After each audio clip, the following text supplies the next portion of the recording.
Let's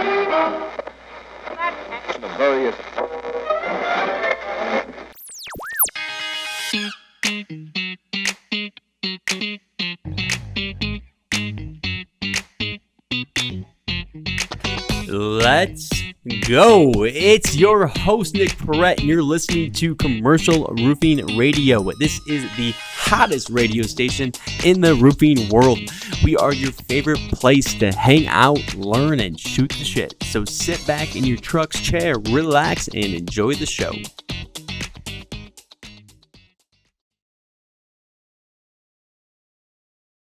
Here we go. We have a roofing legend in the building today.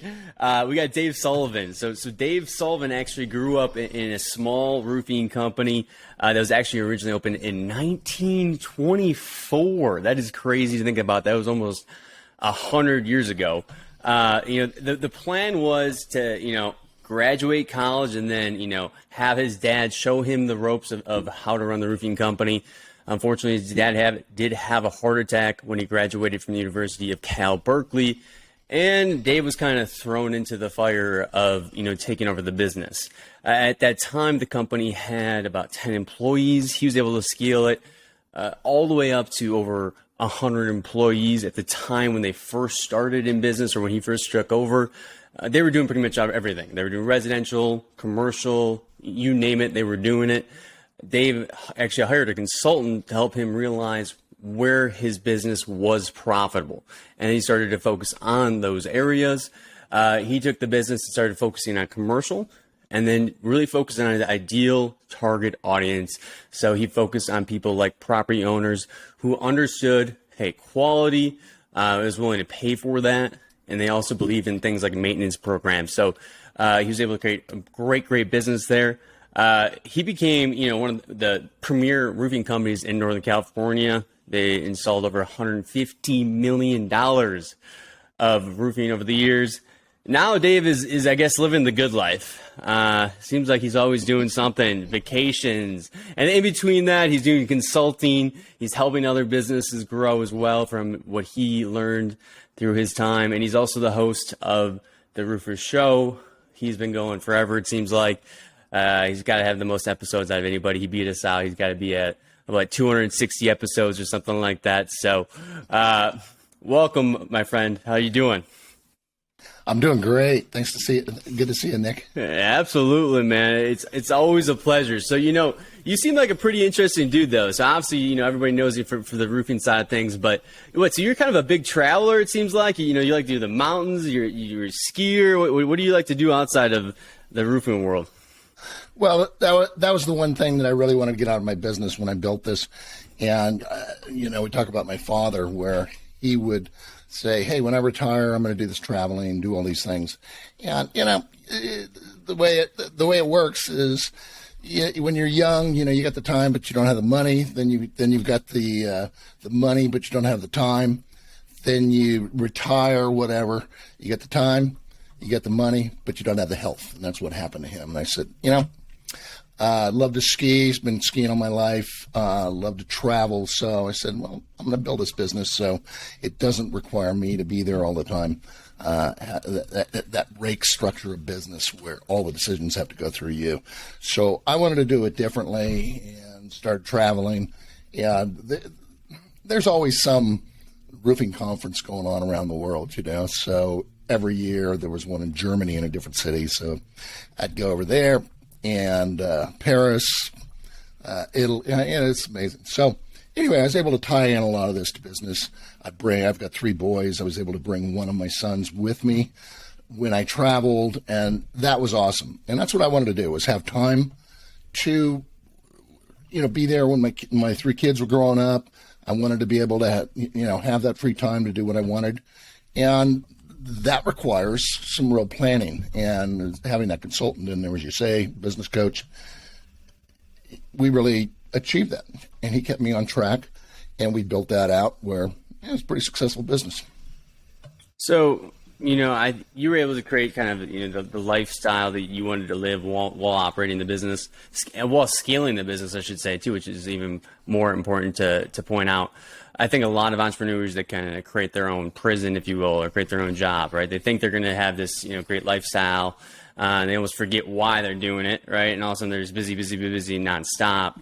Do you think that, hiring that consultant was a great way to help you kind of get to that point, or was there other resources that you thought were able to help you think differently, operate differently to get there? Well, what changed everything was just putting together a business plan and going through the process of planning, which is really critical. And this is what I do with the contractors that I work with. And I would say most every one of them comes to me and says, I want to scale my business, because that's all you hear about. Every podcast is talking about scale, top line revenue. Well, nobody talks about profitability. And I know a lot of large contractors that don't make any money. I mean, what's the point in doing that? I don't want to be the biggest guy in town. I want to be the most profitable. And if I can do that, doing less work, making more, I'm all for it. Because once you start scaling out, even the word scale is just so overused. You want to have some growth in your business, but you got to have controlled growth. And, you have to make profit to grow your business. You don't grow your business to make profit. It doesn't work like that. And so what I do with the clients that I work with, we start building a strong foundation. We get it to be profitable, put the systems and processes in place, and then you can grow your business. You've got something solid. But what happens is, they're just, you're growing too fast. So you're throwing, B and C players out there. You're not being productive. You start running into cash flow problems. I don't care what size you are. Cash is always an issue. And, then you have to ask yourself, why am I doing this? And that's what I always start with, is we start at the end. We got to get down to our why. What does that really mean? What does success mean to you? And it's different for everybody. And, I love the contractors that I work with, particularly the smaller ones that are doing, so you could do, $2.5 million out of your house, and have that lifestyle balance and be able to do what you want. So many contractors have little kids, families. That's important to them. But maybe you want to be the biggest guy in town, hey, great. Well, we can get you to do that, but you're going to be giving up a lot to do that. I think that's a difficult part, in all honesty, when you're an entrepreneur too, is figuring out why you're doing it. What does success mean to you? Do you have any advice on that? Because sometimes I even wonder, I'm 30 years old and this is my 5th year in business. I even sometimes wonder, I think even as you're developing and changing, what does success mean to you? Well, everybody's going to decide that for themselves, and you've really got to take some time and think why you're doing this. Most contractors, they don't have any idea. They don't know where they're going. So if you don't know where they're going, any road will take you there. It doesn't matter, right? But having a destination, at least short term, and if you're starting a business, your goal is to stay in business for 2 years, because most contractors don't. They go to business within 2 years. So that changes. And then we get into, I have contractors that are in their 50s and starting to think about exiting their business. And that takes a lot of time. It takes a lot of planning. So maybe that's where some people are. So it's different for everybody else. Like yourself, I don't know. You've got to decide that. What, do you want to be the biggest guy in town, be able to beat your chest and say, oh, look at me, big ego? Hey, great. Or, I want to have more of a lifestyle business, because these are the things that I want to do, because your business can do any of that for you. And I tell contractors, you've got a blank canvas. You can draw anything you want, but you have to plan for it. You have to be clear, and you have to be focused. And it takes a hell of a lot of work, but you've got to start. And that's really stepping back, seeing the big picture, really thinking this through. And this is why we always talk about it's the process of planning that's so important. Is this really what I want? I've in my business planning, I've got 8 steps on this plan.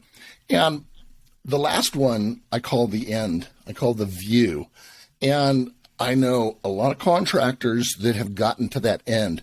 They work their ass off all year long, all these years. They get to the top of the mountaintop, and they go, I'm here. And they go, this is it? And so that's crazy. Yeah. Here you are, maybe you're, now you're home with your wife for the first time, driving each other crazy. You don't know what to do. All you've done is work. You don't really have any friendships outside of the business. You don't have any hobbies that you've developed or any interests. And what's the point? Mm-hmm. Yeah, that is crazy. And I think sometimes you almost have to, reach those goals and have that weird empty feeling of lack of satisfaction, I guess, from achieving them, to start understanding that too. So, I think, be flexible on the vision. It might change as you learn and grow throughout your business career. But yeah, sometimes you just have to, unfortunately, hit some goals and realize there's not much to it, and start to realize, what is important. One thing I wanted to ask you, of course, about is the podcasting. All right. So, you've done, 260 episodes or so. Quite a bit of content, right? A lot of consistency there. What do you think you've learned in your time as a podcast host? It's really hard to be consistent, to put out a podcast week after week after week, and this is just like business, it's about consistency. It's about doing those little things. And, half the time probably I just get on and start talking. And I like to talk about the coaching calls that I've had that week, for instance, because they're really interesting, and how we're dealing with these problems, because we all face the same issues for the most part, and what they go through. And again, we want to learn from the experience of others, not our own. I mean, it's a hell of a lot easier, right? So learn from these what other people are doing. So this is why we have peer groups. We call them the Roofer Mastermind, and we put groups together, and we all feed off of each other, what best practices, what's working, what's not working, and we come up with our processes. And it's basically just it's a checklist is what a process is. And we've been working on our sales process with our groups. And, it's just step by step by step. This is how we're going to do it. And it's written out. We record it, so it's simple to understand. And when we're hiring new people, there's a whole process for that. But we find the person, we can say, hey, here you go. This is how we do it in our business. It's like McDonald's, They've got standard operating procedure. It's 1,000 pages long, but it tells you how to put the pickles on, how much ketchup. It's a franchise, and this is what you want to have, where everybody understands the way that we do it. Mm-hmm. And that's the value in your business, right? Those systems and processes, that's where the true value of your business comes from. And this is really what we do. From day one, you're building a business to sell. And that's the way that you have to look at it, because you have to build in value.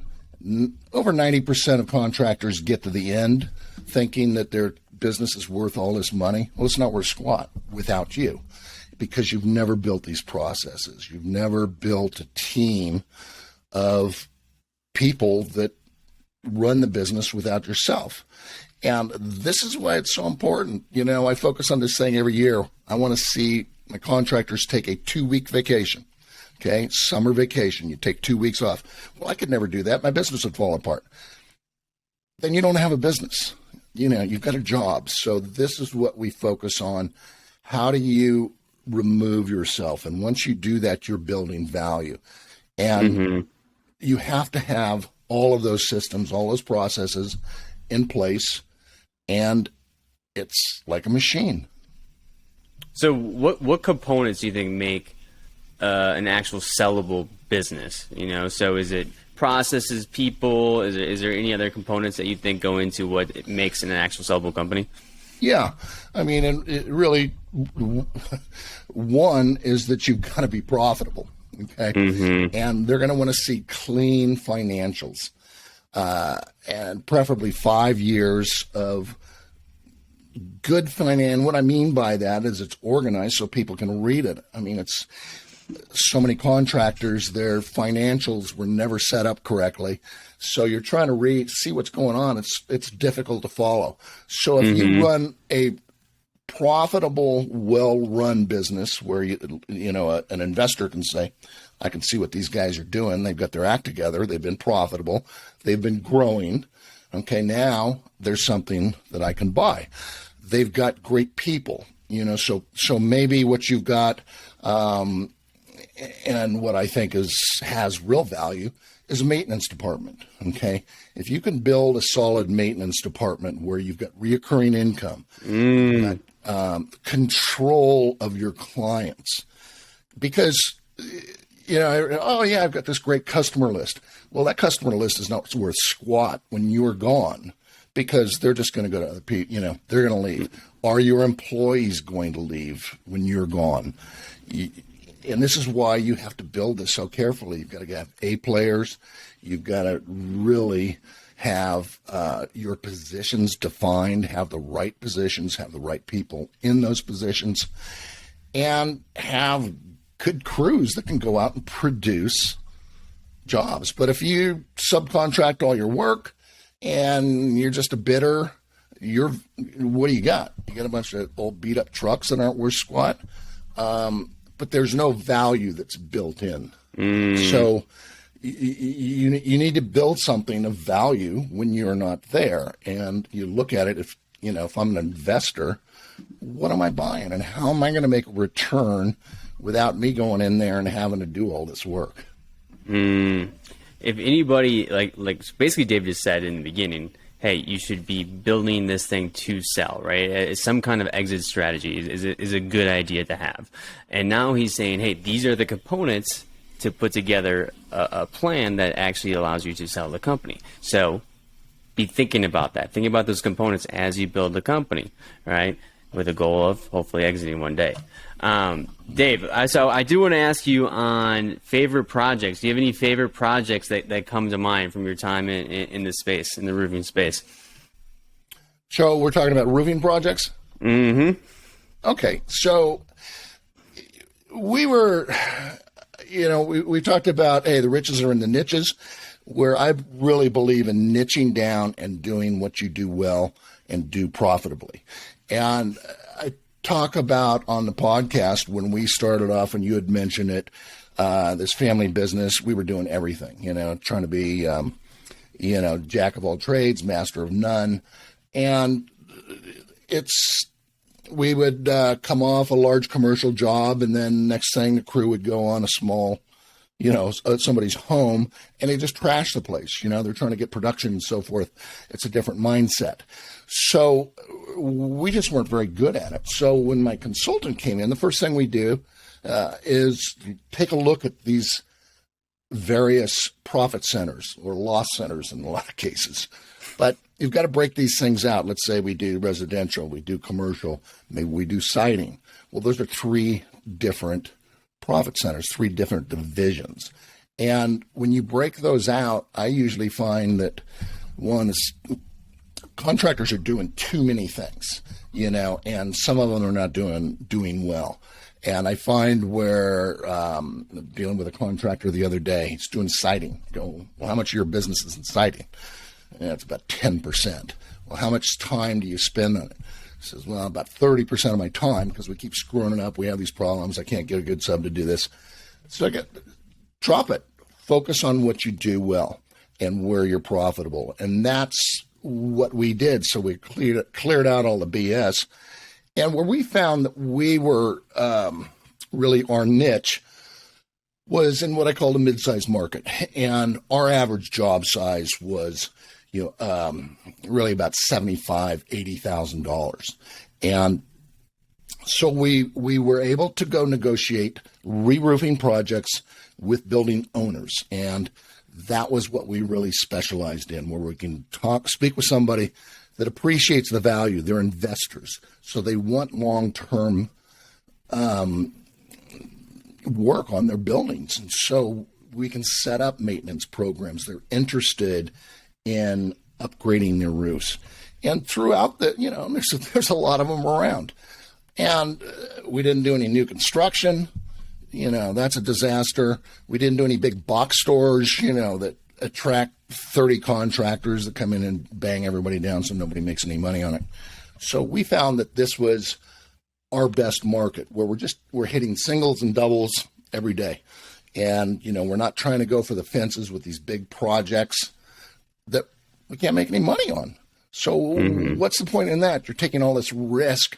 You're tying up your people all summer long on a project that's not making any money. It's crazy. So we can just keep banging these things out. And that's what we did. We focused on building our maintenance department. And I was really proud of that, where that really changed everything. And we did a lot of repair, a lot of maintenance, coating work, and it's profitable, low risk, great part of the business. So it's hard to say. I didn't really have any one particular project, because we try to keep them the same. I'm not looking at, I had one guy that was a salesman for me, and you built a system. What I call, he was always looking for what I call the trophy projects. He That's wanted a to good have point. his name on it. He wanted to have this big project. So look at me, I could put this in the magazine. I sold this job. I don't care about that. Is it profitable? You can't make any money on it. What's the point? I don't care Fundamentals. if our name's on it or not. Yeah, fundamentals. You're trying to do the bounce pass, right? You're not trying to get fancy over here. You're doing the fundamentals, and it works every time, right? And I say, if you're doing it right, business should be boring. You're just in that routine doing it. Good business is boring. Efficient. Good, it is. And, you say, well, I don't want to have a boring business. Well, I want to have a profitable business, because I can do anything I want now. If you've got that ability, and you've got the time, and you've got a great organization. But it's a little boring, but that's because we're doing it well. We're doing the same thing. We're consistent, doing the small things right. So I want to hear your thoughts on this, because I thought if I was going to start a commercial roofing company, I would, wherever my target market is, let's just say I'm in Milwaukee, I'm getting all the property owners there, right? The commercial property owners. So I'm going to the database, and I'm reaching out to all these people, and I'm just offering like maintenance programs, and I'm signing up as many as I can of them on maintenance programs to get my portfolio built out, become friends with all of them, and then go from there. Good idea. Okay idea. What feedback do you have on that? Yeah. And again, the reason why I think you've got to focus on these, because these are different. It's a different market. You're talking about a different ideal customer that you're marketing to, as opposed to, the residential. So you've got to be clear on who your ideal customer is. Who are you marketing to? Then we've got to figure out where they hang out. Now, for instance, your business, and I've got a lot of contractors that are using, commercial, that are using your services. Give you a little plug, because it's the right thing to do. You're able to pull up those individual owners, and those are the guys that we want to target. And you've done it in a way where this is the same way we did our marketing. We used a program called CoStar back then, but you can see through tax records every building, and you can tell who the owner is. And that's gold, and you can see how big the building is. You can, sort it by age, size, whatever it is that you're looking for. And that's why we have to know our ideal customer. What is it that we're looking for? And with using your program, we can just dial that down, and we can focus our message to each one of those people. So that's really the best way, but it takes a lot of time. And commercial relationships, they take a long time. And if you're going to focus on industrial, for instance, these chief engineers, property managers, they just turn all the time. So it's difficult to establish relationships, and it's hard. And that's why we went after the owners, the investors, and there's a lot of them out there. So if I'm just starting a commercial company though, and I need to get revenue and start building relationships, would you do that maintenance program route, or would you just start going after bigger projects to get revenue in? And what would you do? You're starting off, you got to get out there. I mean, it's guerrilla marketing, right? Knocking doors. It's tough, and this is where everybody wants. Everybody wants to get into the commercial market, and it's not necessarily any better than the residential market. They're both difficult, and it's not, but they like the big jobs. Well, I don't mean to be a downer on this, but it just, it's just being honesty, though, right? It is good because I'll say this though too. Before you go too deep in it, we had the same issue with our company, right? And this is why we went through the name change. We were offering too many services, right? We offered 5 or 6 services. It was so hard to keep getting better at each one of them. Right. We're like, screw it. We're making most of our money in these 2 right here, and we slimmed down to everything. We changed the name for it. We simplified, and it just made everything so much easier for us, our clients. So what he's saying is true. So, but go ahead. Yeah, and the way that we're doing it is we're able, if you can get us on the building, okay, and that's the thing. Well, why would give me a free roof inspection? Nobody wants that. Have a product. So we have, our 10-step roof tune-up, okay? And if it only starts with cleaning the drains, okay, we've got enough articles and pictures of roofs collapsing because the drains weren't clear. We want to get on that roof, okay? Because once we get on the roof, I don't care what roof it is, there's always work to be done. And this is what you have to be looking for. So the way that we look at it is really a 3-step process. Is first, we need to repair the roof, stop the leak, whatever it is, clean the drains, do something, okay? Get on that roof with, and that's why I think some kind of a product that makes sense, that's not too expensive, that people will say, oh, okay, go ahead and try it. If you can get up on that roof, you're going to fix the leaks. Next step is we have to bring that roof up to a maintainable condition. And what that means, I explain it as, have you ever bought a new set of tires and you're driving along and all of a sudden you notice that the tire's been out of alignment and you've got that little strip on the outside edge. Now you got to replace the tire, even though 10% is screwed up. And that's how roofs are. Roofs don't wear evenly. So the way we explain this is it's just like the tire. If we can get in here, bring the roof up to a maintainable condition, because we know the flashings and certain types of problems are going to create trouble for us. That's what's going to wear out first. So once we bring that roof up to a maintainable condition, we have control of the client. We've fenced in that client so we don't have him, and over time, whether we do a regular, an annual maintenance program, come out there, however that is, we're in touch, we're controlling that deal, and we can budget out and say, hey, you get about 5 years left in this roof. And what we want to do is we're going to put some kind of a coating on to extend the life of that roof. We're trying to avoid you ever having to make that capital expenditure of having to replace the roof. If we can, with proper maintenance, your roof will last forever. But that makes sense. And it's really as simple as that. And then we can build that in. We've got this client.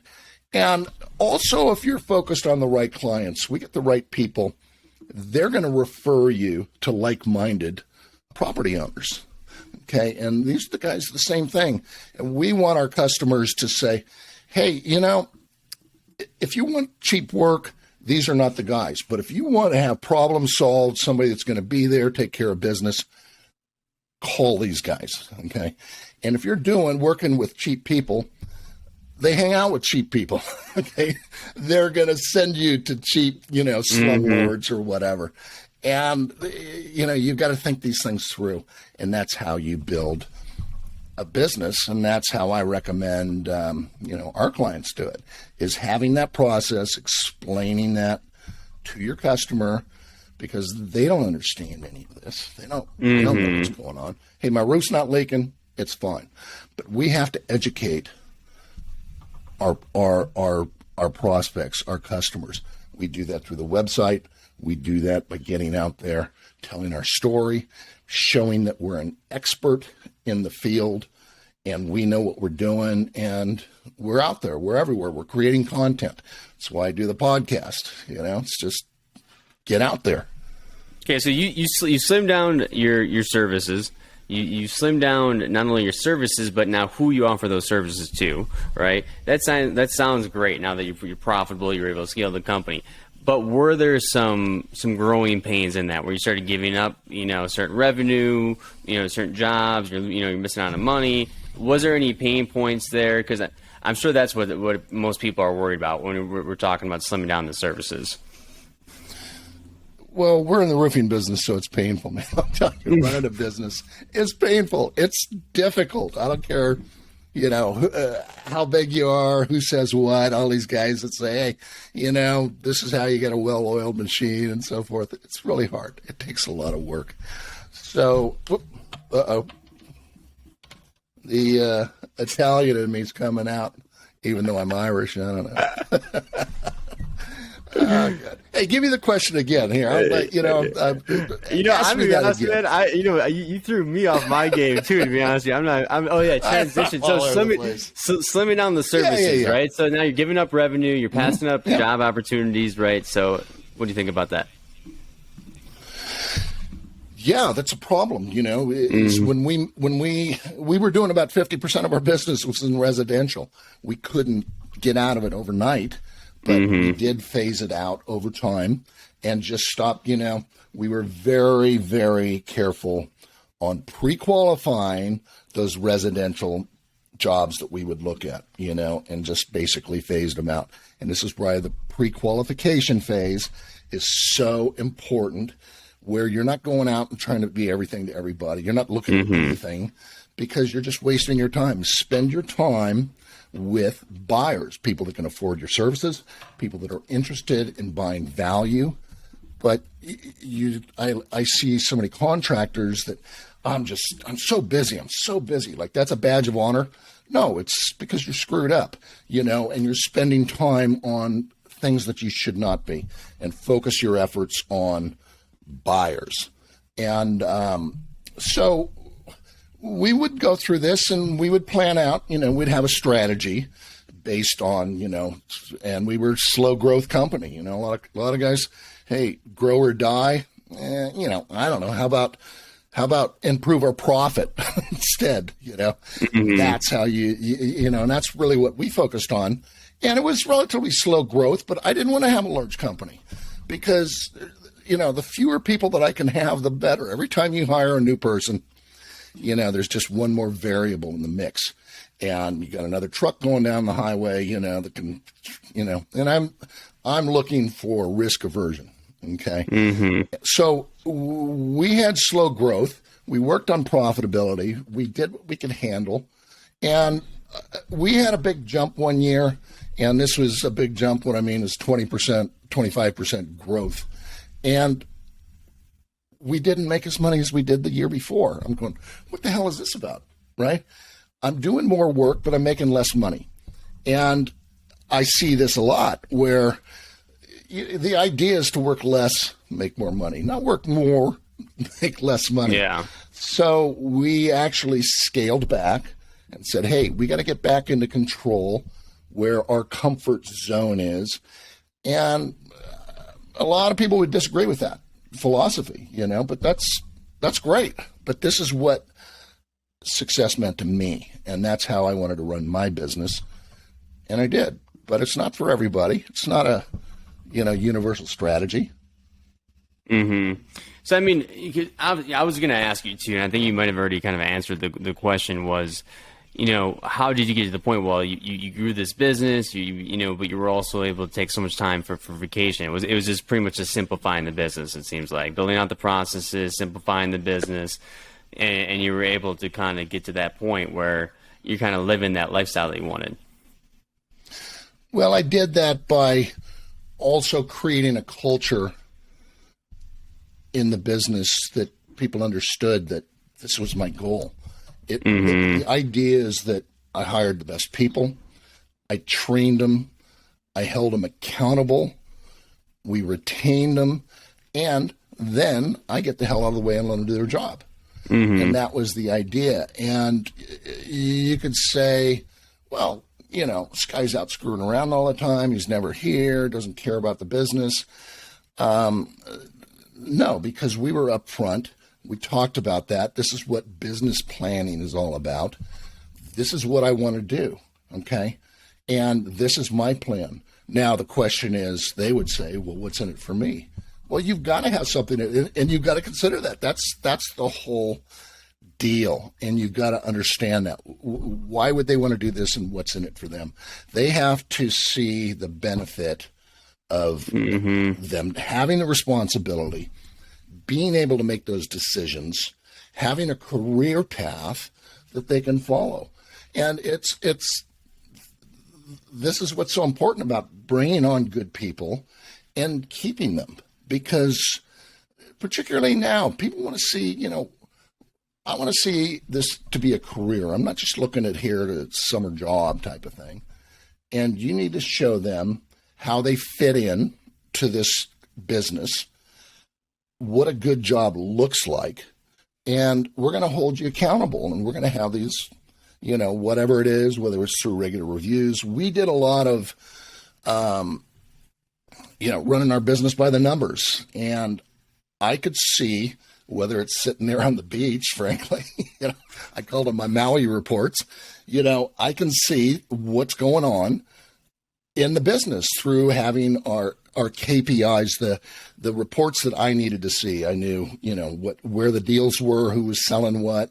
And, we had a good organization that I could see the cash, the collections, who's doing what. And I can just simply, email, make a phone call from wherever it is and say, hey, what's going on with this deal here? This job's getting, looks like we're going over on our labor. What's happening? And we could, just kind of judge that. My job, I wanted to be the orchestra leader, okay? I've got the orchestra. Everybody knows what to do. They're playing their instruments. They're doing what they should be doing. And I'm just kind of keeping track, keeping tempo. I think that's one of the, I think that's one of the biggest issues that I see is, obviously hiring is a big one, but then retaining those people, right? Yep. The retention part is tough, but I think it's one of the most crucial parts to building something that works, right? And I heard a quote. It was, you don't build businesses, you build people, and they build the business, right? So do you have any? I think retaining those people is focusing on their growth and development and making that a definitely a priority. Do you have any advice there? Because I feel like even training is lackluster in the space. So, how are you developing your people? Because if you develop them, I feel like it's going to increase the chances of them staying. Definitely. And you've always got to be recruiting, you've always got to be training, and you've always got to be retaining. And it's each piece of that is critical. You're constantly retaining. You're whether you don't have a position or not, you're building a database of potential people that you can contact. You keep in touch with them. And this is something, so the recruiting, just, one tip, the thing that worked for us was having a clear-cut bonus structure for whether it's a bounty or whatever, because your guys are out there communicating with other roofers or what have you, whether it's at the bar or church, they're talking to all these guys. Most guys bitch about how their company disrespects them, doesn't appreciate them, the two reasons why people leave. It's not over money. And so if our guys are out there promoting our business, saying, hey, we've got the best culture, this is a great organization, you've got a great future here, there's a path for advancement. Those are the things that people want to see. Now, I'm working with a contractor yesterday on retention plans, and it was interesting. One thing he's doing is he's doing the salmon fishing trip, and with his guys, which is great. Except I did that, and I got my guys out there outside the gate, and everybody's getting sick. That didn't work out so well. And so he talked about that. The one thing that did work well for us, which I recommend for everybody, we had a spring carnival, and this was really intended for the kids, for the families. Because, so we would have, clowns and jumpers and the whole thing. Would have, and just an atmosphere that's casual. It's during the day. We're not forcing people to come to, some Christmas dinner that they're uncomfortable at. This is just really casual. Bring your family. And what we found was if you can get their kids and their wives or spouses or whatever to love the way our business operates, it's going to be hard for your guy to leave to somewhere else. Say, hold it, what? They're great guys. So you get the commitment of everybody, and you build that family. So when you're creating retention programs, you've always got to be aware of that. The first thing is you got to be a good guy. You got to like people, and you've got to appreciate your people for the hard work that they're doing. And you need to show that constantly. So that was a big one for us, get the whole family involved. The one thing that I did, which I didn't sell roofs or whatever, but I did go out on the projects. And what I like to do is always take something out there, whether it's sandwiches or sodas or whatever. You're always just, hey, great job, guys. I really appreciate what you're doing here. And we'd talk about the project. But I always like to take one of the younger guys that maybe I didn't know and off to the side and just, hey, how are things going? What's going on? Tell me a little about your family, because I wanted to get to know them and I wanted them to feel appreciated that, and let them know that they've got a future here. And that's just something that never happens because you've got other contractors that are coming by your job sites every day, poaching your guys. They're offering them more money. All of these promises. And if these guys are on the fence, they're going to leave you because everybody's looking to steal your people. And you've got to realize that. And they're going to leave if they don't feel appreciated or if they don't feel there's a future here. It's not going to be because somebody gave them an extra $5 an hour. Mm-hmm. Yeah. If your team doesn't like you, you already lost. It's gonna. Yep. The game's already over, right? If people are talking trash behind your back or something like that, they're like, "We got to get out of here." It's already game over, right? But if you do the real little things to just show appreciation, like you're talking about with the fall fest that you guys always used to have and everything like that, it goes a long way. Or just stopping and asking how they are, right? We do one-on-ones with our people and everything like that, and I try to talk, make time for things that are outside of work. What's going on outside of work, how you doing? Because that's how you build that rapport. And then, you said including the family. Oh, that's such a big one, right? If you're bringing their family members to these events and you're just building this big family that keeps growing, that's going to be hard to leave. I've been invited to a lot of weddings and, it's you try to create that atmosphere and it's a bond that everybody has together. So you're part of this team, and it's hard to walk away from that. Mm-hmm. Well, hey, it's like before mob. Dave, before we get into the game part of the show, I wanted to say, hey, if you guys are looking to make your business more profitable, right? Looking to learn from somebody who's been there, done that. Dave is just doing this for fun. I'm telling you, he enjoys sharing his experience and working with others. He's not trying to get rich off this or something like that. He truly is trying to give back and help. So, if they're interested, Dave, what's the best way to reach out to you and get connected with you?